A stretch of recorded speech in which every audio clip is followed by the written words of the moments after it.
केकरा से टुकुर टुकुर देखा तारा। अरे कहा जी का देख तारा अखियां से बाबू कौन जादू फेंका तारा। ओही फेरा में टुकुर टुकुर देखा तारा। अरे भईनी जवाना जवानिया के हमारा ये लजाम गल कश्मीरी सेव कहो उठावा बादाम हो। हाय भैया ढोली रसदार रसगुल्ला के गोदाम। सच गल कश्मीरी सेव उठावा बादाम हो। ढोली रसदार रसगुल्ला के गोदाम। काफी चढ़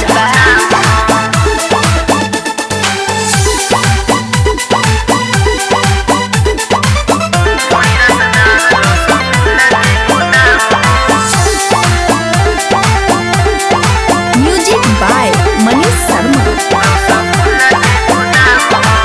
कवना जादू को देला राजा दिलवाना बा हमरा बस में। प्यारी के जौनी पहाड़ा पढ़ावो हमारा नौसे नौस में। अरे काहे पगलैन बड़ा कवना जादू को देला राजा दिलवाना बा हमरा बस में। प्यारी के जौनी पहाड़ा पढ़ावो हमारा नौसे नौस में। अरे दिलवा दीवाना हो जाई तो केकरा से कहब काम गल कश्मीरी सेव कहो उठावा बादाम हो। सच में का ढोली रसदार रसगुल्ला के गोदाम। जी राजा। गल कश्मीरी सेव उठावा बादाम हो। ढोली रसदार रसगुल्ला के गोदाम।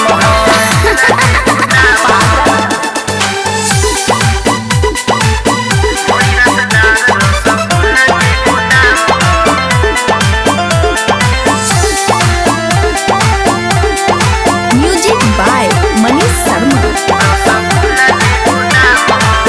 अमीरा राजा बुझा न सबरे दिल के हमारा फील हो। से कसी तोहा फिगर देखी के अच्छा। बहुत मोर मुश्किल हो। अच्छा ढेर पड़ला मत ए अमीरा राजा बुझा न सबरे दिल के हमारा फील हो। से कसी तोहा फिगर देखी के बहुत मोर मुश्किल हो। अरे रवि राजा जतन हाजी दोरे से प्रणाम गल कश्मीरी सेव का बोला उठावा बादाम हो।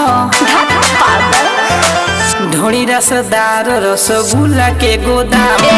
गल कश्मीरी सेव उठावा बादाम हो। ढोली रसदार रसगुल्ला के गोदाम।